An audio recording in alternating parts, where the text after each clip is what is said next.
25일 온라인 주일 예배 드리겠습니다. 우리 다 함께 찬송가 452장 찬양하시겠습니다.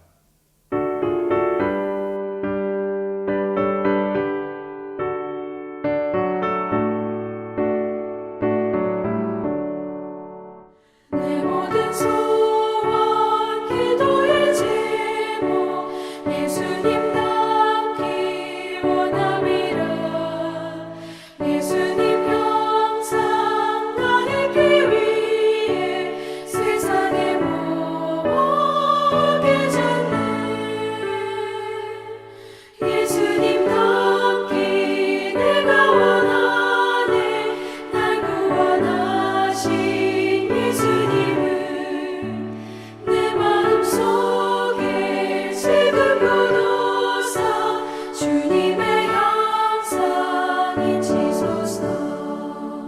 무한한 사랑 풍성한 긍휼 슬픈 자 위로하시는 주.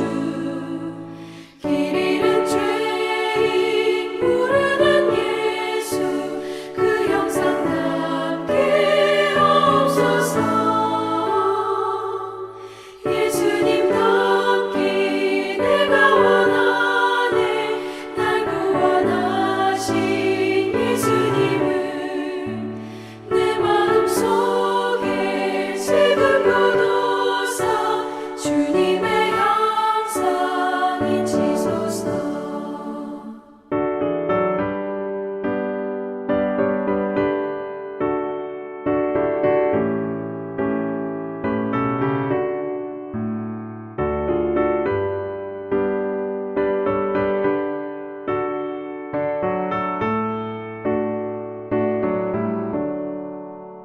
겸손한 예수 거룩한 주님 원수의 멸시 참으시사 우리를 위해 고난을 받은 구주를 닮게 하옵소서.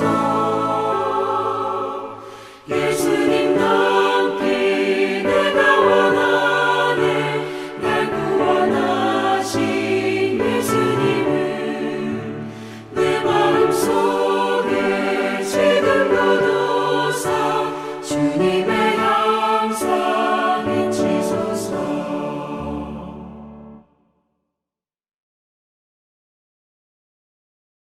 나는 전능하신 아버지 하나님, 천지의 창조주를 믿습니다.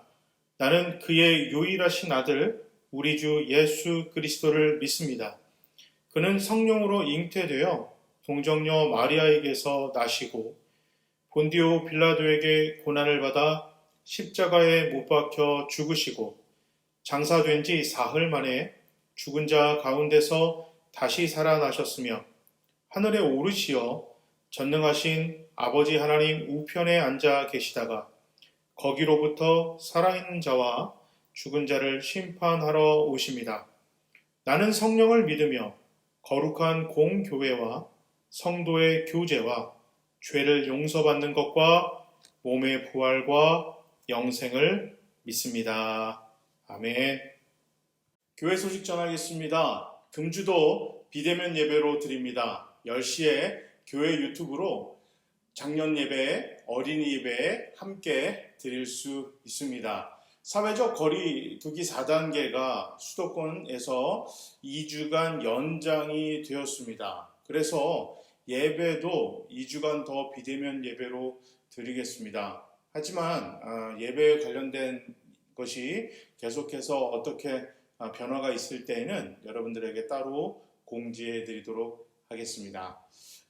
온라인 헌금 안내 드립니다. 국민은행, 신한은행 계좌로 여러분 온라인 헌금 해주시면 감사하겠습니다.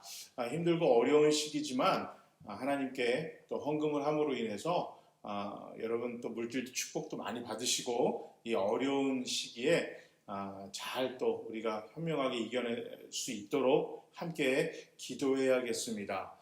하루빨리 정상화가 되도록 여러분 우리 교회가 기도해야 할 때입니다. 계속해서 여름 폭염 그리고 수도권에서 또 전국적으로 코로나 확진자 수가 증가하고 있는데요. 이럴 때일수록 교회가 더 함께 기도해야 할 때입니다. 우리 힘차게 기도해서 일상이 정상화되는 그날까지 우리 교회가 함께 기도로 또 동참하고 이 어려운 시기에 하나님의 은혜를 체험할 수 있는 또 믿음의 우리 모두가 되어줄 수 있도록 우리 함께 힘내서 이 어려운 시기를 헤쳐나가야겠습니다. 교회 소식 여기까지 전하겠습니다. 하나님 말씀 보겠습니다. 하나님 말씀은 신약성경 사도행전 2장 22절부터 36절까지 말씀입니다. 제가 한번 읽습니다. 이스라엘 동포 여러분, 이 말을 들으십시오. 여러분이 아시는 바와 같이 나사렛 예수는 하나님께서 기적과 놀라운 일과 표징으로 여러분에게 증명해 보이신 분입니다. 하나님께서는 그를 통하여 여러분 가운데서 이 모든 일을 행하셨습니다. 이 예수께서 버림을 받으신 것은 하나님이 정하신 계획을 따라 미리 알고 계신 대로 된 일이지만 여러분은 그를 무법자들의 손을 빌어서 십자가에 못 박아 죽였습니다. 그러나 하나님께서는 그를 죽음의 고통에서 풀어서 살리셨습니다. 그가 죽음의 세력에 사로잡혀 있는 것은 있을 수 없는 일이기 때문입니다. 다윗이 그를 가리켜 말하기를 나는 늘 내 앞에 계신 주님을 보았다. 나를 흔들리지 않게 하시려고 주님께서 내 오른쪽에 계시기 때문이다. 그러므로 내 마음은 기쁘고 내 혀는 즐거워하였다. 내 육체도 소망 속에서 살 것이다. 주님께서 내 영혼을 지옥에 버리지 않으시며 주님의 거룩한 분을 썩지 않게 하실 것이다. 주님께서 나에게 생명의 길을 알려주셨으니 주님의 앞에서 나에게 기쁨을 가득 채워 주실 것이다 하였습니다. 동포 여러분, 나는 조상 다윗에 대하여 자신 있게 말씀드릴 수 있습니다. 그는 죽어서 묻혔고 그 무덤이 이날까지 우리 가운데에 남아 있습니다. 그는 예언자이므로 그의 후손 가운데서 한 사람을 그의 왕좌에 앉히시겠다고 하나님이 맹세하신 것을 알고 있었습니다. 그래서 그는 그리스도의 부활을 미리 내다보고 말하기를 그리스도는 지옥에 버려지지 않았고 그의 육체는 썩지 않았다 하였습니다. 이 예수를 하나님께서 살리셨습니다. 우리는 모두 이 일의 증인입니다. 하나님께서는 이 예수를 높이 올리셔서 자기의 오른쪽에 앉히셨습니다. 그는 아버지로부터 약속하신 성령을 받아서 우리에게 부어주셨습니다. 여러분은 이 일을 보기도 하고 듣기도 하고 있는 것입니다. 다윗은 하늘에 올라가지 못하였으나 그는 이렇게 말하였습니다. 주님께서 내 주님께 말하기를 내가 내 원수를 내 발 아래에 굴복시키기까지 너는 내 오른쪽에 앉아 있어라 하셨습니다. 그러므로 이스라엘 온 집안은 확실히 알아두십시오. 하나님께서는 여러분이 십자가에 못 박은 이 예수를 주님과 같이 그리스도가 되게 하셨습니다. 아멘. 큰아들 녀석이 6살 때입니다. 어린이 교회에서 설교를 감명 깊게 들었던 것 같습니다. 식탁에서 음식을 집어던지고 장난치는 2살배기 동생에게 이렇게 타이릅니다. 유라, 자기 마음대로 하면 안 돼. 근데 형아는 왜 그런 줄 알아? 왜냐하면 세상에 여인이 없기 때문이야. 그래서 제가 지우야, 그게 무슨 소리니? 그랬더니 이 녀석이 이렇게 대답합니다. 아빠는 목사면서 그것도 몰라요? 성경에 여인은 없다. 하나도 없다. 그랬잖아요. 아빠는 목사인데도 그걸 몰라요. 그러더라고요. 그래서 미안, 몰라 그랬습니다. 참.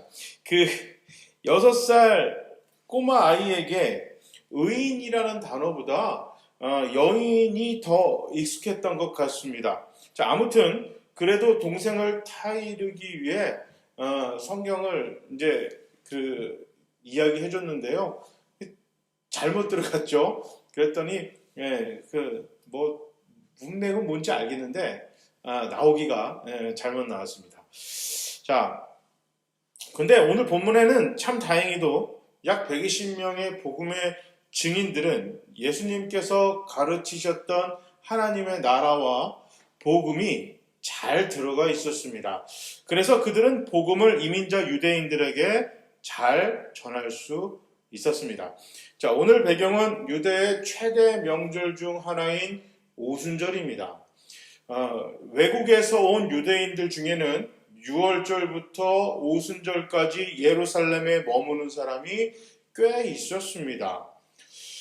그런데 1세기 이스라엘에서 예루살렘은 집값이 굉장히 비쌌습니다. 그래서 예루살렘에 머무는 사람들 대부분은 당시 이스라엘 사회에서 최고층이었습니다. 그리고 나머지는 그 종교적인 이유나 뭐 정치나 경제적인 이유로 잠시 오늘 본문에 나오는 이민자 유대인들처럼 예루살렘에 머무는 사람들이었습니다.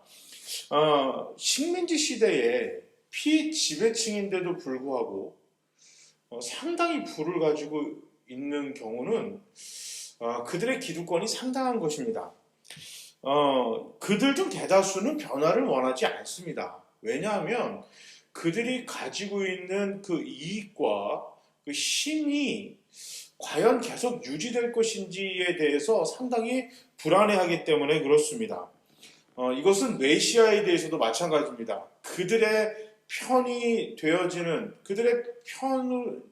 그들 쪽에 서 있는 메시아라면 모를까, 그렇지 않았을 때는 그들은 당연히 배척했습니다.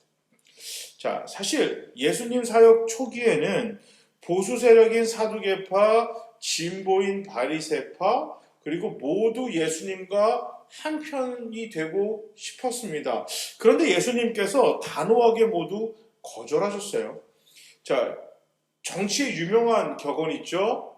내 편이 아니면 모두 적이다. 자, 그러니까 이제 예수님이 그들의 편이 되지 않는 이상 예수님의 가르침, 뭐 행적, 기적 이런 모든 것들은 그들에게 더 이상 무의미했습니다. 예수님이 당시에 인기가 상당했거든요. 최고의 인기를 예수님이 그 당시 누리셨습니다. 원하진 않으셨지만, 자, 그 말은 당시 지도층에게 있어서 제1 제거 대상이 바로 예수님이라는 뜻입니다. 자, 그래서 예수님이 잡히시던 밤 대다수 예루살렘에 거주하던 사회 지도층들은 예수님의 십자가 처형을 환영했습니다. 왜냐하면 예수님이 가르치시고 강조하신 하나님 나라와 복음은 더 이상 그들 편이 아니었기 때문입니다. 그들이 누리고 그들이 쥐고 있는 기득권과 이익을 보장해 주지 않을 것 같았습니다. 그래서 베드로는 23절에 예루살렘에 거주하는 사람들이 예수님을 로마인들에게 넘겨서 십자가에 죽게 했다, 이렇게 지적을 합니다. 자, 23절에 나오는 법 없는 자들, 법이 없이 사는 사람들 이런 뜻은 뭐 착한 사람, 의로운 사람이라는 뜻이 아니고요. 율법을 지키지 않는 사람, 하나님을 믿지 않기 때문에 율법을 지킬 필요가 없는 사람들이라는 이스라엘의 관용적인 표현입니다. 이제 그렇기 때문에 로마 사람들에게 그들이 예수님을 내어줬다라는 뜻입니다. 자, 이민자 유대인들은 예수님과 예수의 가르침, 행적에 대해 잘 몰랐을 것입니다. 당시는 뉴스나 인터넷도 없었고요. 소문으로 예수님에 대해서 알아가기에는 예수님이 이스라엘에서만 활동을 하셨고, 이게 다른 나라에 이런 살고 있는 이민자 유대인들에게까지 예수님의 가르침과 행적들이 잘 전달되기는 좀 무리가 있었습니다. 자, 그러나 그들이 아까 이야기했던 6월절과 오순절 최대의 명절 기간에 예루살렘에 머무르는 동안 예수님이 십자가에서 처형당하신 사건이 일어났습니다. 대부분 예수님을 싫어하는 예루살렘 거주민들은 당연히 그들에게 예수님에 대해서 좋은 이야기를 해줄 리 없습니다. 심지어 예수님이 부활하셨다. 그 일에 대해서 그들은 어떻게 왜곡했냐면 제자들이 예수의 시체를 훔쳐가서 예수님이 부활했다고 거짓으로 전하고 있다. 그렇게 이제 소문을 퍼뜨렸습니다. 자, 어쨌든 상황이 그렇게 돼서 그들이 예수님에 대해서 좋지 않은 이야기를 하더라도 자, 지금 로마에서 예수님을 십자가 처형을 했는데 딱히 그 사람이 그 최고의 비참한 형벌이거든요. 최악의 형벌인데 그 형벌을 내릴 만한 좀 이렇게 그 범죄에 대한 그 문구로는 굉장히 뭐랄까 이게 좀 궁색했거든요. 그러니까 뭔가 이상한 거예요. 이민자 유대인들 입장에서도. 자, 그래서 당연히 예수님에 대해서 관심을 보였을 것입니다.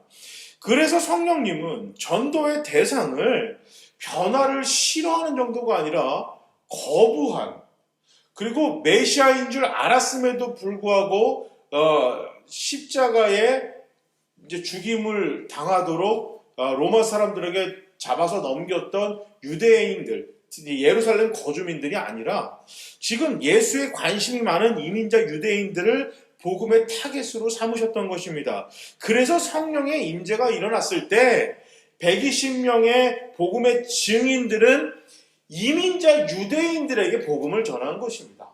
그러니까 성령이 임재하면 외국어로 이야기하는 방언이 무조건 나오는 것이 아닙니다. 이걸 공식화해서는 안 돼요. 당시 지금 상황이 성령님께서 이민자 유대인들, 예루살렘에 지금 머물고 있는 이민자 유대인들에게 복음을 전하기 위해서 지금 외국어가 방언이 일어나는 그런 사건들이, 그런 현상이 일어난 것입니다.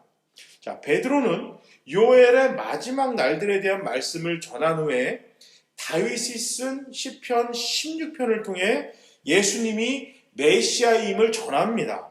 그 증거로 예수님의 죽음은 철저하게 하나님의 뜻과 계획에 따른 죽음이라고 소개하면서 27절에 예수님의 부활이 다윗이 고백한 죽음을 뛰어넘는 메시아의 증거라고 전했습니다.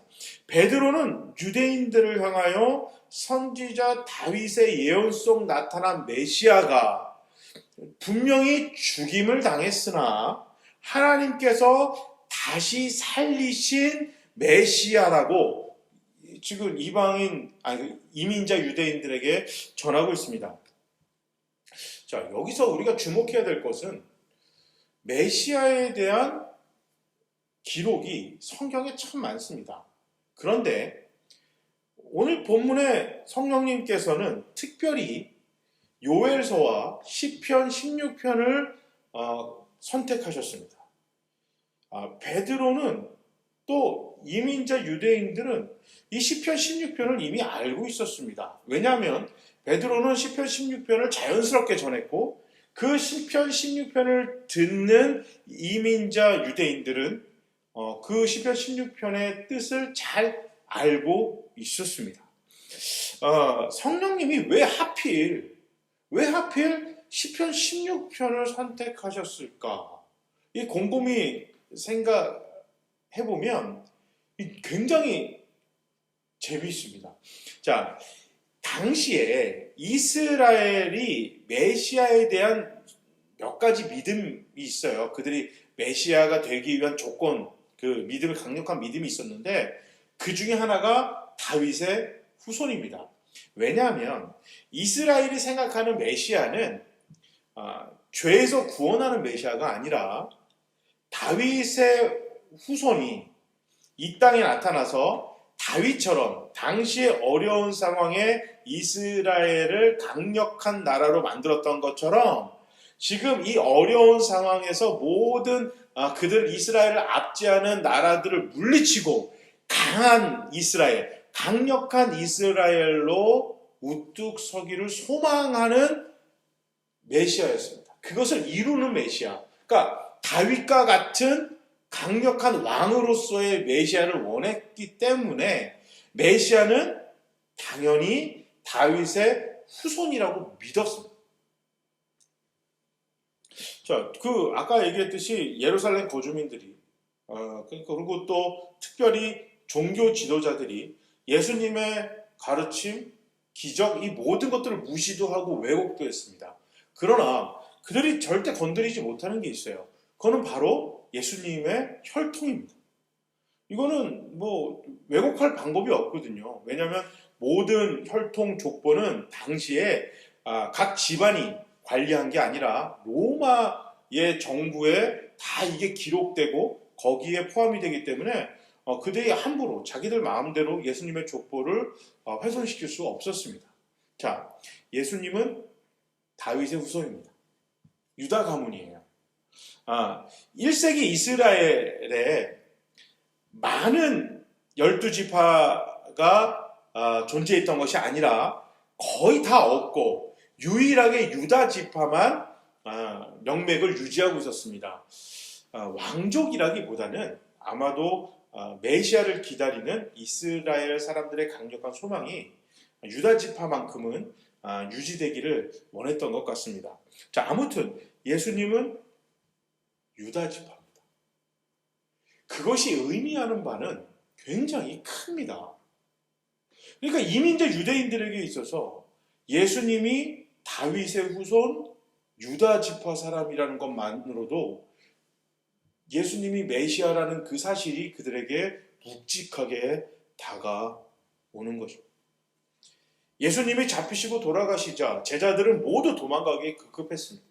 자, 부활하신 예수님을 만난 뒤에도 마지막까지 입신양면을 꿈꿨던 제자들입니다.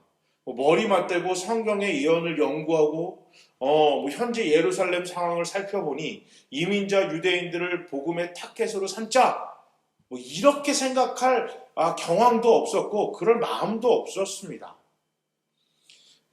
성령의 임재 전까지 그들은 오로지 그들의 안위, 안전과 지금 예루살렘에 있는 종교 지도자들, 정치 지도자들의 움직임에 촉각이 곤두서 있었습니다. 아니, 당연합니다.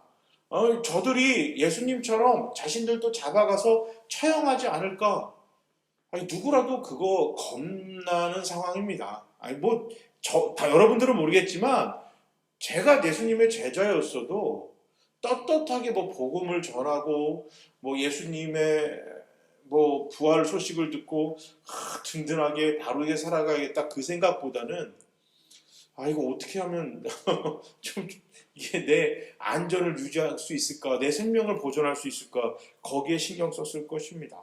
그런데 성령님의 임재가 일어나자 그들이 마치 미리 계산하고 계획한 듯이 자리에 있던 모두가 나가서 외국어로 이민자 유대인들에게 복음을 전하기 시작했습니다. 게다가 베드로는 요엘 선지자의 예언뿐만 아니라 다윗의 시편 16편을 인용하며 마지막 날들과 예수님이 메시아임을 선포하고 있습니다.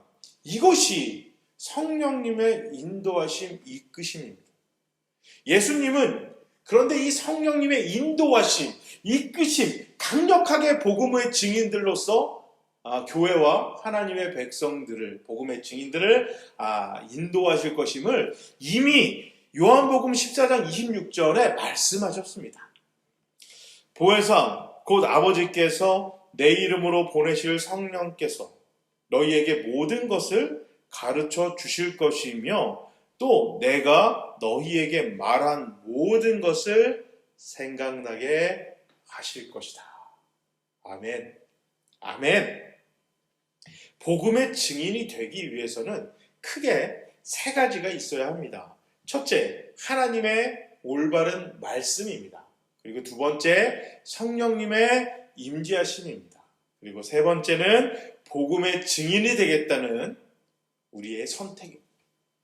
선지자 요엘의 마지막 날들과 시편 16편은 웬만한 유대인들이라면 알고 있는 말씀이었습니다. 그냥 지식이었습니다. 또한 예수님이 가르치셨던 하나님의 나라와 구원의 복음 또한 제자들과 오늘 복음의 증인이 되는 약 120명 안에는 이미 담겨져 있는 말씀이었습니다. 예수의 가르침, 좋은 말씀. 그런데 딱 거기까지였습니다. 그러나 오순절 성령의 임재가 일어났습니다. 성령님이 그들에게 임하셔서 그들을 가르치고 인도하고 이끄시기 시작했습니다. 그러자 120명의 복음의 증인들 안에 담겨져 있던 주님의 가르침과 하나님의 말씀을 성령님께서 꺼내서 이민자 유대인들의 언어의 그릇에 담기 시작하셨습니다. 성령님의 임재로 드러나는 특별한 능력, 은사들은 복음을 전하기 위한 도구입니다. 제가 조금 전에 그것을 접시, 그릇 이렇게 표현했는데요. 저는 그 표현이 굉장히 좋아요. 이게 성령님께서 주시는 특별한 은사는 그릇, 그러니까 음식을 담는 접시. 저는 그렇게 생각합니다. 물론 접시 이게 중요하죠. 그냥 접시 없이 내놓을 수 없으니까. 그런데 이 접시, 그릇을 너무 소중하게 생각하는 경우가 있어요. 그래서 음식을 안 담고 이렇게 뭐 데코레이션처럼 이렇게 찬장에 넣어놓고 이제 장식장에 넣어놓고 보기만 하는 경우가 있습니다. 근데 그거는 장식입니다. 음식을 담는 도구가 아니라 그냥 장식이에요. 그러나 성령님께서 주시는 은사, 특별한 능력은 도구입니다. 복음을 담아내는 도구입니다.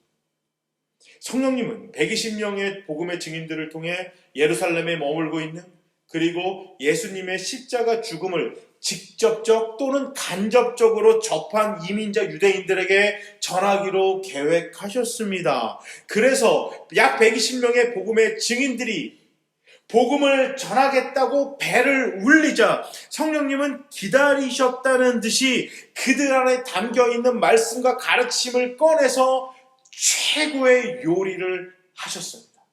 그리고 이민자 유대인들이 그것을 잘 먹기 위해서 그들의 언어라는 접시, 그릇에 복음을 담아서 그들에게 전했습니다. 사도 바울도 예수님을 다메섹으로 가는 길에 만났습니다. 그리고 그가 회심했습니다. 그래서 그는 결단을 내렸습니다. 나는 앞으로 복음을 전하는, 하나님 나라를 전하는 복음의 증인으로 살겠다. 그래서 바울은 3년 동안 예수의 복음에 대해서, 주님이 가르치신 주님의 가르침에, 하나님의 나라에 대해서 3년간 공부했습니다.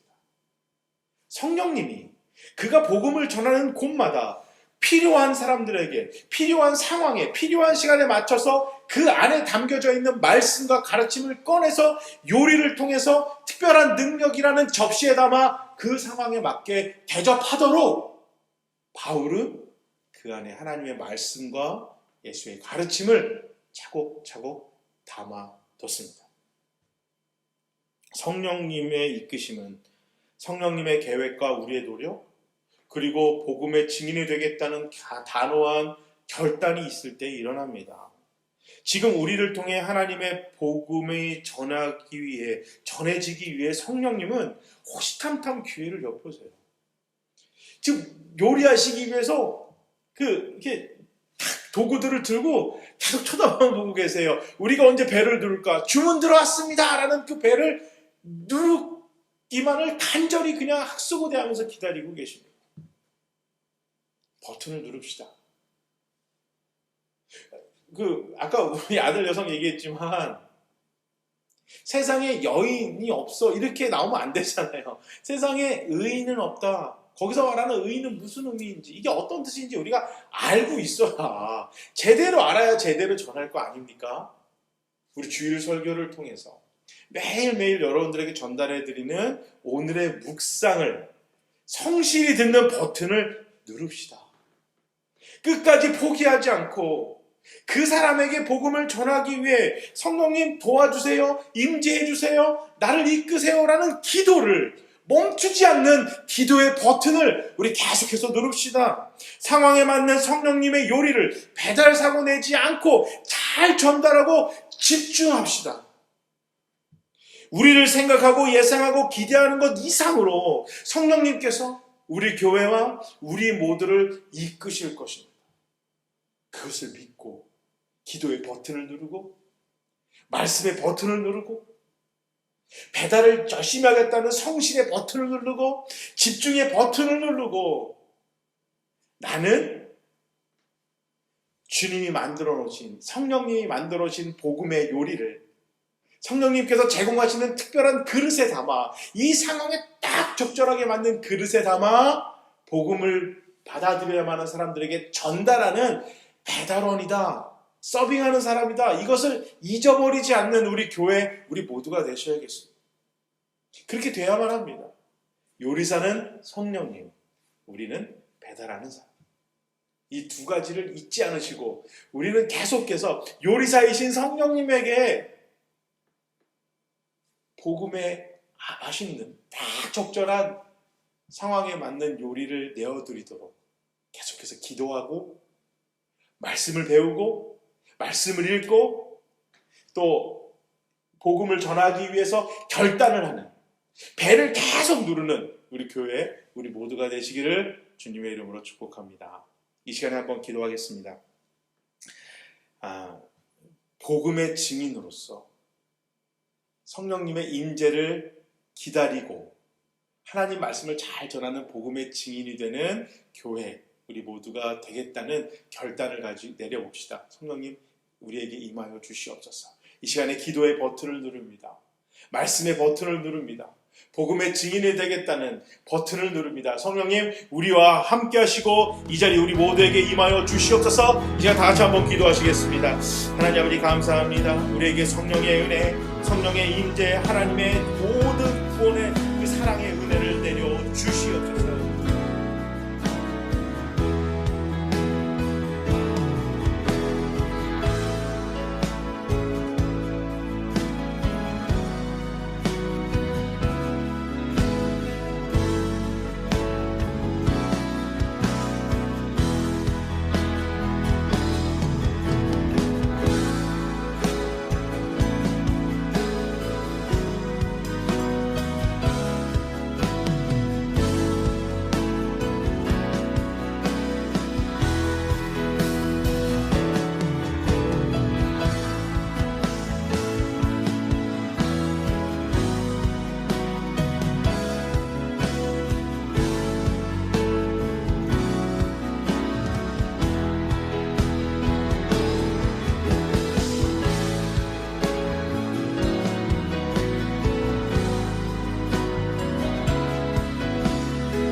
사랑의 주님, 우리 교회를 복음을 전하기 위해 사용하시옵소서. 이 교회를 통해 주님의 구원의 은혜와 사랑이 이 지역에 전달되기를 소망합니다. 그 일을 위해 항상 기도로 성령님의 임재하심의 버튼을 누르겠습니다. 상황에 딱 맞는 성령님의 인도하심을 따르겠습니다. 성령님이 전달하시는 복음을 성실하게 전달하겠습니다. 복음을 전하는 교회 성도가 되도록 언제나 기도하고 말씀을 배우는 일에 소홀히 하지 않겠습니다. 성령님, 언제나 우리 교회와 우리 모두와 함께 하시고 인도해 주시기를 간절히 소망합니다. 힘들고 어려운 중에 하나님께 헌금을 드립니다. 경제적인 이 어려움 속에서도 헌금을 한 당신의 자녀들을 축복해 주시옵소서. 재정이 어려운 자녀들, 지금 경제적으로 힘든 자녀들과 교회를 도와 주시옵소서. 귀하게 드린 헌금, 이 헌금이 더욱더 귀하게 쓰이도록 주여 도와 주시옵소서. 코로나와 폭염과 이 경제적 재난 같은 이 고통스러운 어려운 상황, 육체의 질병으로 힘든 모든 이 상황이 주여 하루속히 끝나게 하시고 정상이 회복되어지도록 주님, 이 교회와 자녀들과 우리나라 국가에 있는 모든 당신이 사랑하는 영혼들을 도와주시고 위로해 주시고 축복해 주시옵소서.